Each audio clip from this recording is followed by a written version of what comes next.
In this video, we'll look at operators. So operators are things that we use in quantum mechanics. They're a mathematical idea that we use in quantum mechanics to represent things that we can do to functions. And so the idea of an operator is something that gets done mathematically. So this makes the most sense when we talk about specific examples.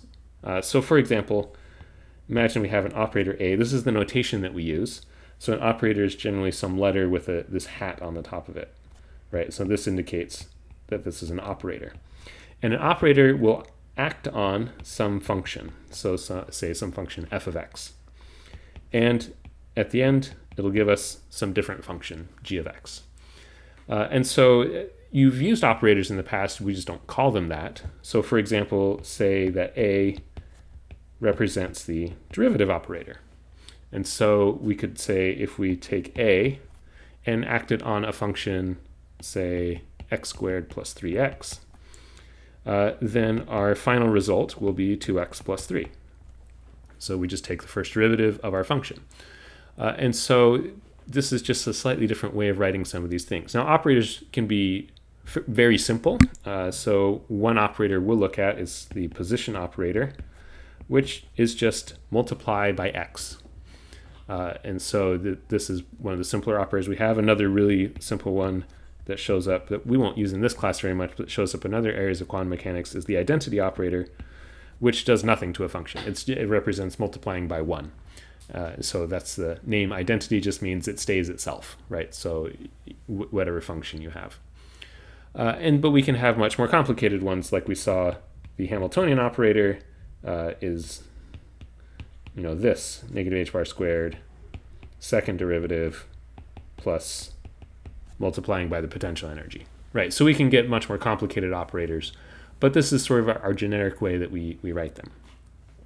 Now, one thing about operators is that in quantum mechanics, all the operators we work with are linear operators. That means basically that the operators distribute. If we have functions being added together, the operator will act on each of those functions. Say we have an operator A acting on what we call a linear combination, where we have two functions, f1 of x and f2 of x, multiplied by some constants. The fact that an operator is linear means that it distributes, so that we would get this.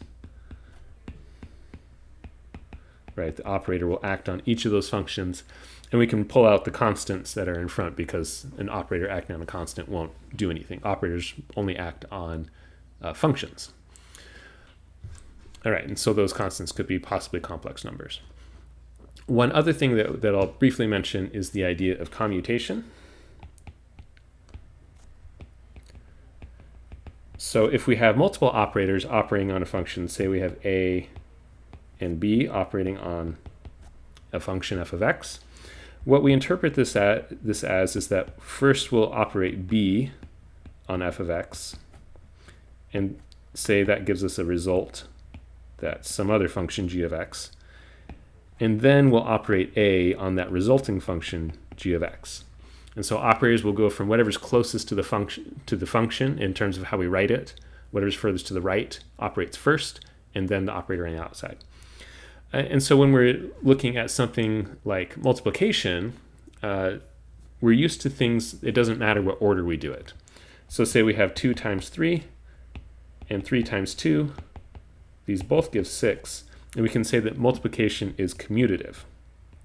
You may have learned that this word and this concept maybe all the way back in elementary school, possibly. But this is the commutative property of multiplication. For operators, operators do not have a commutative property necessarily. Sometimes operators commute, sometimes they don't. So in general, AB is not necessarily equal to BA times f of x.